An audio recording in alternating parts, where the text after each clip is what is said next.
What is up, everybody? Happy Friday. Not just any Friday. It is opening day for your Green Bay Packers. Packers Eagles, Friday Night Football. We freaking made it. It's felt like forever. We had a really fun game on Thursday night, but now we get to enjoy our very first Packers game of the season. And like I say, every single year, enjoy these. There's only 17 of them guaranteed. While we have a lot of expectations above and beyond that, there's only 17 guaranteed. So this is 1/17th for sure. And I am going to enjoy every single second of it. Welcome in, everybody. I'm your host, Andy Herman. You can follow me on Twitter at Andy Herman NFL. You can follow the podcast at PREGAME Podcast. It is so great to be here today. It is one of those very special days on the calendar, the opening Packers game, no matter if it's on the road or at home or whatever the situation or circumstance is, there's just a little something extra on that very first Packers game of the season. And that is what we are certainly celebrating and looking forward to today. We've got a ton to get into. We're going to go over the injury report, sort of expectations for the potential inactive list. We'll go over some of the keys to the game, players to watch, all of it. And then I'll give my final prediction towards the end as well. First of all, shout out to our brand new PREGAME Podcast All-Pro YouTube member, B. Brown. Thank you so much for signing up and becoming a brand new All-Pro member. Appreciate that a ton. Also, quick shout out to Autograph. It is so fun partnering with different companies and different people that are really awesome at what they do. And I talk about Luigi's all the time and how it is amazing to partner with Luigi's because I literally enjoy the heck out of their pizza. With Autograph, it's the same thing. I use this app every single day.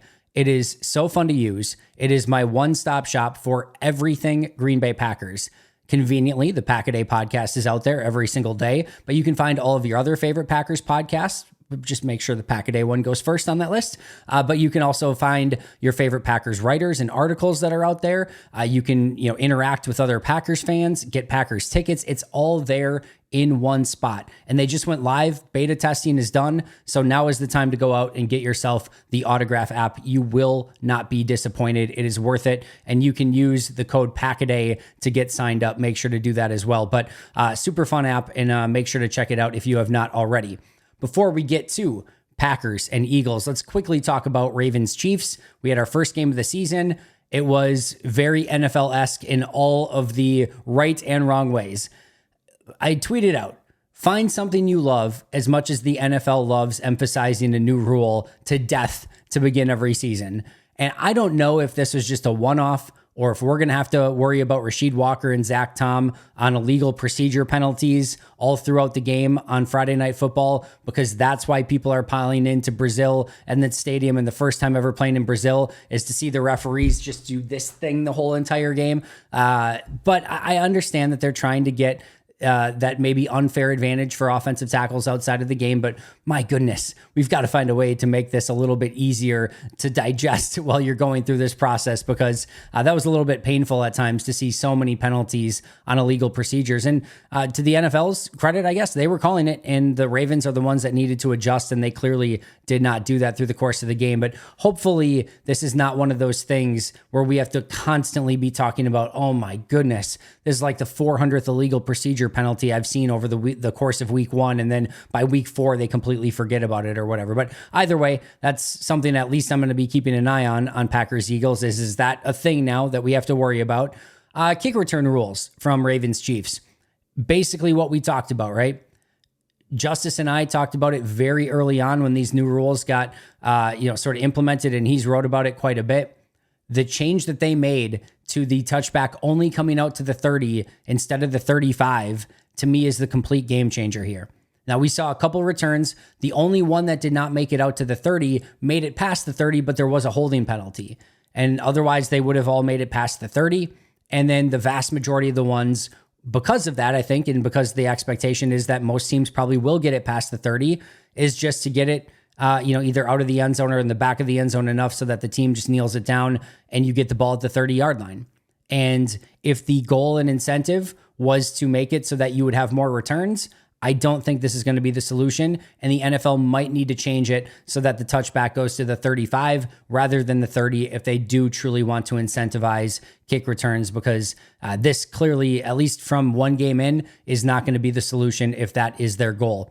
And then last but not least here, Xavier Worthy. Probably not a great idea to gift Kansas City Xavier Worthy. I know that one of the plays was a busted coverage. The other one was a run, but still you can tell the juice that he is going to bring to that offense. That was a impressive, opening performance. He didn't have much outside of those two plays, but those are two pretty important plays within the scheme of that game. And you can just tell again, they needed somebody again with that sort of speed that could just take the top off of it and could also be a threat with the ball in his hands. And they clearly have that in Xavier Worthy. That's probably not an ideal situation for the rest of the NFL. Really fun game, sloppy, had the penalties, but you come down to the wire. It looks like it's going to come down to a 2-point conversion one way or the other. And then, of course, by toenail, basically, you are out of bounds and it's no touchdown. And that is just the beautiful drama that is the NFL. Week in and week out, you get these moments. And we always have the cliche saying, if it's a game of inches, well, sometimes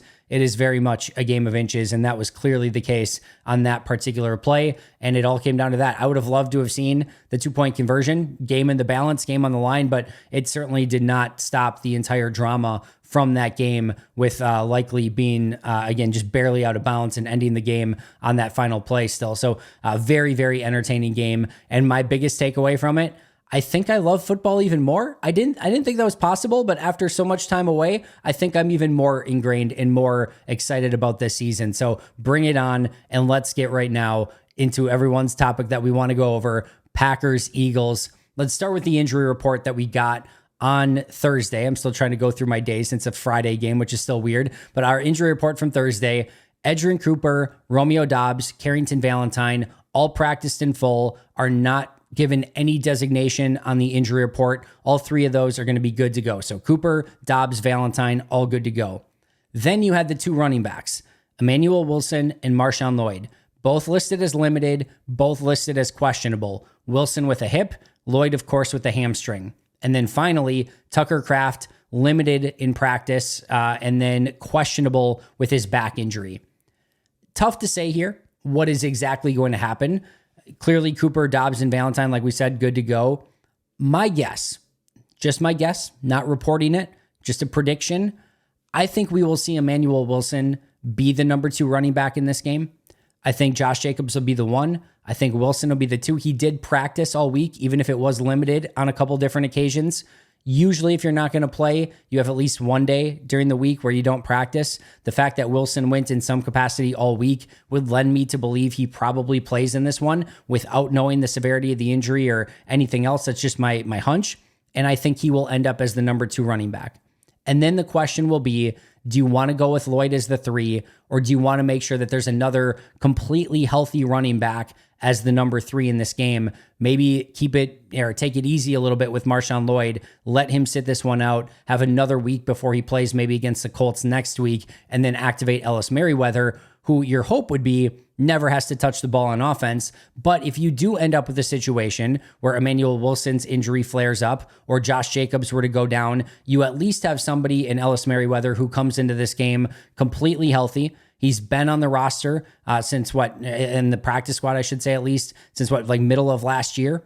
And so he knows this offense. He knows the system. He knows what he's supposed to do. He's completely healthy. That would be my guess, is that Emmanuel Wilson, probably good to go. They probably take it easy with Marshawn Lloyd, and then Merriweather gets activated. We'll talk about more on that in just a moment. And then Tucker Kraft. The one thing that you never can be too sure about is back injuries. Those things have a tendency to linger sometimes and just flare up at all the wrong moments. So that could end up being maybe more of a game time decision. I am still guessing that Tucker Kraft plays in this one. Again, did not miss any practices this week, was just limited.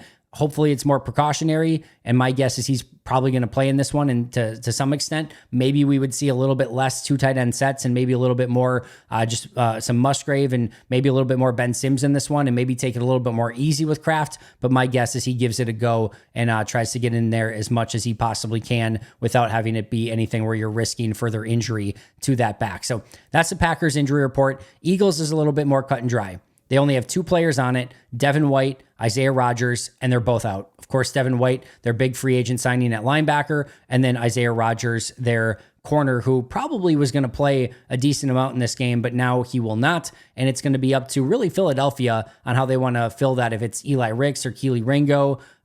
They have Cooper DeJean that they could go with, Tristan McCollum at safety. There's a lot of different directions that they could go in. I'm not sure which one they will, to be totally honest. And that's going to be kind of one of those interesting things to keep an eye on with Isaiah Rodgers out of this game. And that kind of brings us to those inactives. We will get those inactives at 5:45 Central Time, an hour and a half before kickoff. And sort of some of the things that I'm looking at, first of all, of course, are injuries. Emmanuel Wilson, Marshawn Lloyd, Tucker Kraft. Are any of them inactive with their specific injuries? Again, I think Marshawn Lloyd is probably the most likely out of that group. But if all of a sudden Wilson and Lloyd are both inactive, that certainly changes the calculus of this game. Do you just call up Merriweather? Do you call up Merriweather and another running back? The other two are just very fresh to the team. Specifically, I would think they would go with LaMichael Pirine in this case, since he's been here at least a few days more. But that would be a very interesting scenario. I don't think that's going to be the case, but that'll be an inactive watch to keep an eye on. And then again, Tucker Kraft, is he able to go? I'm also looking at call-ups. Some players that could make sense. Sean Clifford at quarterback. If they feel like Malik Willis is not ready to be the number 2 quarterback yet, we could see Sean Clifford activated as the number 2 QB and then Malik Willis deactivated for this game. Andrew Beck. And I guess in that situation, because Willis would be on the roster, he could theoretically be that emergency number 3 quarterback in that situation. So that could be one direction that they go with. Andrew Beck, if Tucker Kraft can't go, I would expect Andrew Beck to get called up. I think there's a chance Beck could get called up either way. They don't really have that H-back fullback and sort of blocking sort of H-back on the roster right now. I could see them, especially with Kraft maybe a little bit banged up, and because Beck can play some special teams as well, I could see Beck activated either way. But if Kraft can't go, I would certainly expect Andrew Beck to go in this game. And then, of course, we talked about it, but Ellis Merriweather, do they deactivate one of the running backs and bring Ellis Merriweather up? I think those are some practice squad guys you could see called up for this specific game. As far as inactives go, other positions I'll be keeping an eye on. Wide receiver is either Bo Melton or Malik Heath inactive for this game. One of Andre Dillard, Kadeem Telfort, and Jacob Monk are going to have to be inactive in all likelihood. Travis Glover will be inactive. I'd be shocked if he's not. But then you have to decide who's your other one that you deactivate. Is it Dillard, Telfort, or Monk? We know Aaron Mosby is going to be deactivated. Do they go with Brenton Cox on the active roster, or do they deactivate him? Again, running back we talked about, and then maybe safety Kitano Oladapo could be another player. If I had my prediction going into the game, I would predict that Ellis Merriweather gets called up, and then your inactives are Marshawn Lloyd, Aaron Mosby, Travis Glover, Malik Heath. I'm going to say Kadeem Telfort and Brenton. I'll say Kitano Oladapo, actually. So that would mean Brenton Cox is actually active. I think that the big decisions are going to be again, what the health of the running back and the other players. But then if, assuming it's just Lloyd that doesn't go, I think your decisions are going to be, do you probably deactivate Kadeem Telfort or Andre Dillard? And then do you deactivate Brenton Cox or Kitano Oladapo? I think those are probably going to be the interesting decisions in this one. Then I kind of get to, as we get actually into the game, I'm going to be kind of looking at some of the lineup stuff. The first one is, who is the number 2 running back? If the Marshawn Lloyd and Emmanuel Wilson are both active, is it just, Wilson? Is it just Lloyd? That'll be an interesting dynamic. If it is Ellis Merriweather that's called up, is Wilson good enough to be the number 2? Meaning not good enough, but is he healthy enough to be the number 2? Or does Merriweather have to take that slot? So I think there's 3 different people who could be the number 2 in this game. I think it could be Marshawn Lloyd. I think it could be Emmanuel Wilson. And I think it could be Ellis Merriweather. My expectation is Wilson, but I'm going to be very intrigued by that. I'm going to be very intrigued by the wide receiver rotation. I think we're expecting the top 4 to get a lot of playing time, meaning Christian Watson, Romeo Doubs, Jaden Reed, and Dontavian Wicks. But is there, whoever is the 5th wide receiver, whether it's Heath or Melton, did they get some playing time? Do they primarily go with 3 of the 4? And does one get left out a little bit more? Or is there a pretty even rotation? That's going to be something I'm going to be keeping an eye on. Right guard. The expectation seems to be Sean Ryan's going to start. He was the starter in warmups at the practice in Brazil. So my guess is that's probably going to be the case. But I still think we could see a little bit of a rotation there between Sean Ryan and Jordan Morgan. But I'll be keeping an eye on that right guard position.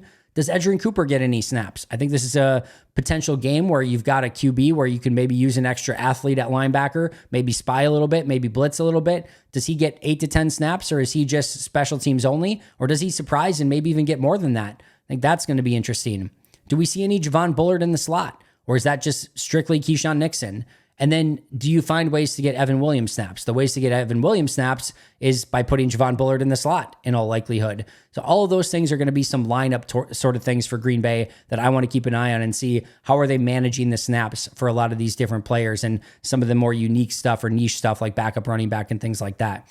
The next thing I'm really going to be watching in this one, and I talked a little bit about this the other day, you have 3/4 of the coordinators in this game that are brand new.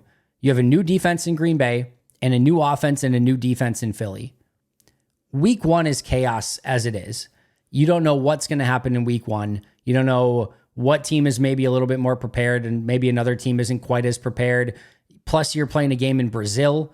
It's an international game. You've had to travel all the way there. It's opening week. Emotions are extremely high for both teams and energy is high and everyone wants to go out and show out very well, but you're not exactly maybe quite in like week 10 NFL shape yet for all these guys. It takes a little bit of time to work into that. Everyone's still learning all of these new offenses and defenses that are being put in. This is not going to be probably the 1A version of football from either Philly or Green Bay. So I think the question is sort of twofold with the coordinators. One, who's ahead? Which coordinators have done a better job in getting their team ready? And the first thing is Matt LaFleur should have a leg up as the offensive play caller and designer on Green Bay's offense. He's the only coordinator. I know he's not the coordinator, but you get the point. He's the only play caller / play designer here that is returning. The other 3, all brand new. And did Jeff Hafley do a better job of getting his new defense up to speed? Or did Fangio? Or did Kellen Moore? I think those are going to go a long way. And then the other thing is, how much unscouted looks are we getting from all of these new offenses and defenses that are going to be in this game?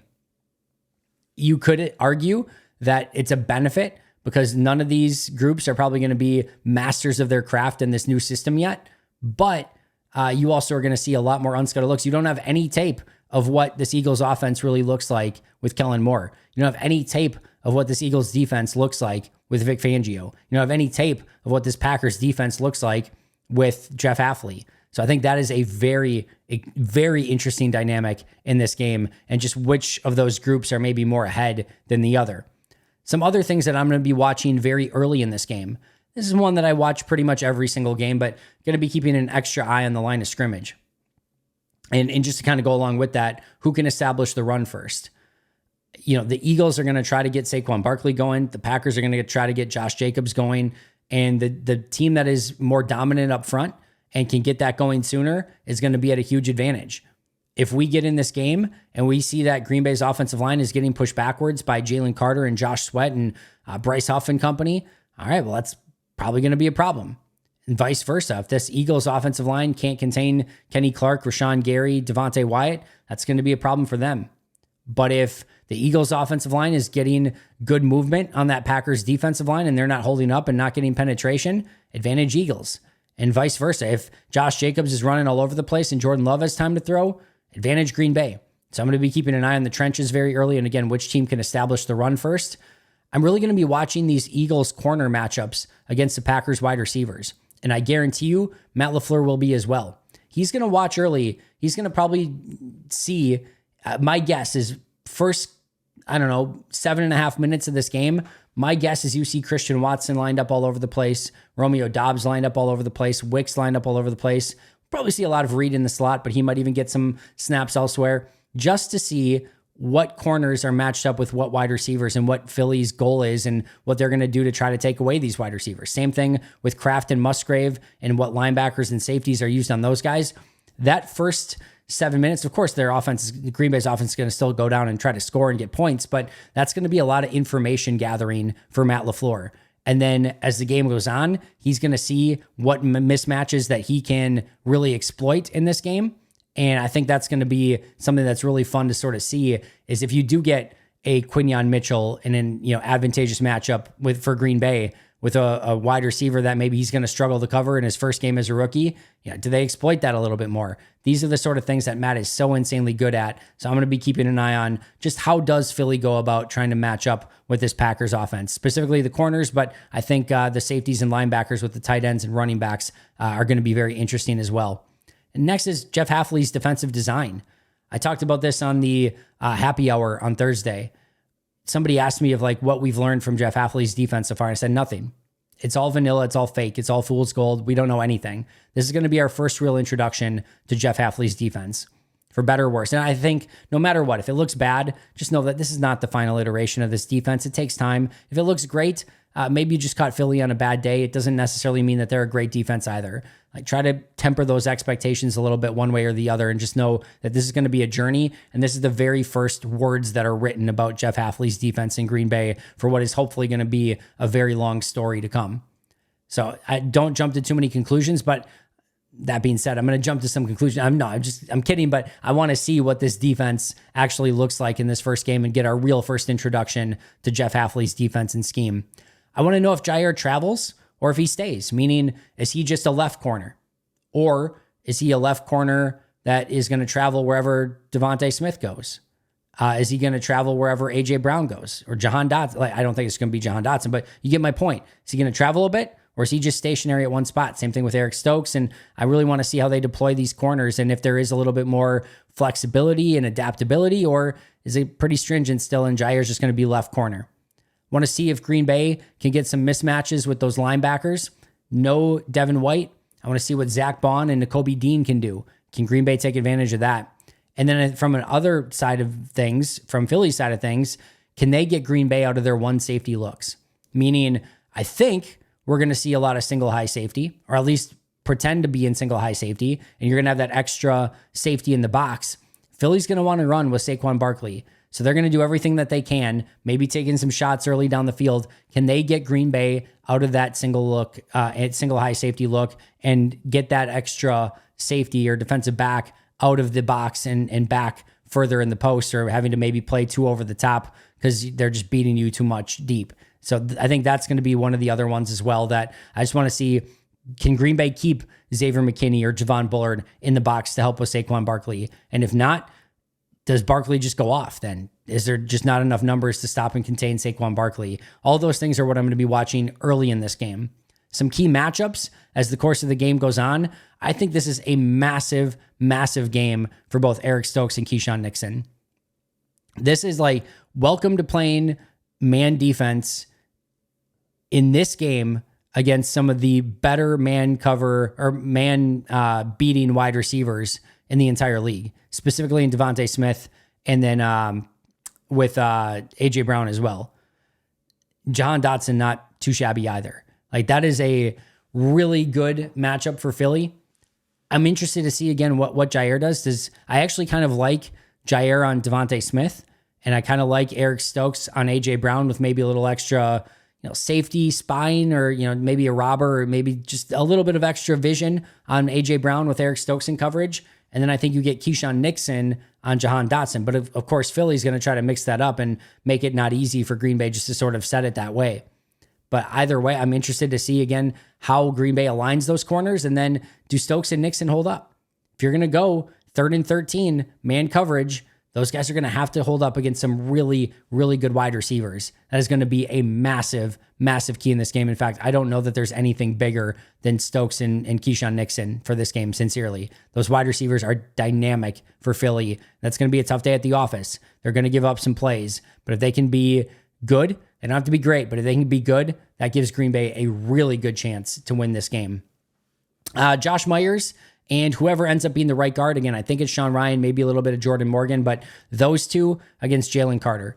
I would love to watch some Jalen Carter versus Elton Jenkins, but if I'm Philly, I'm going to get Jalen Carter versus Josh Myers, and I'm going to get Jalen Carter versus Jordan Morgan or Sean Ryan, who's ever in at right guard. And that's the mismatch that I want to try to exploit if I'm Philly. So how Josh Myers and who's ever at right guard holds up against, I think, one of the best young up-and-coming defensive tackles in the game, that will go a long way in this one. And then lastly, on the other side of the ball, Kenny Clark and Devontae Wyatt versus Mekhi Becton and Cam Jurgens. those are the potential weak spots on that Eagles offensive line. Landon Dickerson's not going to give up a ton. Jordan Mailata is one of the best left tackles in football. Lane Johnson's one of the best right tackles in football. You're going to have your interior guys win, and specifically against Juergens and Becton. Those are your matchups you have to take advantage of. And I do think Green Bay can. I think Clark can beat Juergens. I think Wyatt can beat Becton. And I think that's going to be, again, one of the real key matchups to watch in this game. And if Green Bay can be successful on the interior, that is going to make things extremely difficult for Jalen Hurts, Saquon Barkley, and the rest of that Eagles offense. Some other key players in this one, Quay Walker, I think he's going to have a massive day. He's going to have to be cognizant of where Jalen Hurts is at all times in the passing game, making sure he doesn't get out and scramble. We saw that with Lamar Jackson a little bit on Thursday night, Patrick Mahomes a little bit when he got out of the pocket. That's when those big plays can happen. So Quay Walker, keeping an extra eye on the quarterback, maybe doing some QB spine and just reacting very quickly to that. I think that's going to be a key, but also how he plays against Saquon Barkley in this running game. I think it's a massive game for Quay Walker. Braden Narvison, would it shock you if this came down to a field goal? I mean, it would be almost fitting. Green Bay down by 1 or down by 2, 44-yard field goal with 3 seconds left on the clock, and it all comes down to Braden Narvison. I don't know if it's going to be that, but I can guarantee you Braden Narvison probably plays a role in this game in some capacity. How well can he do? Can he live up to the hype?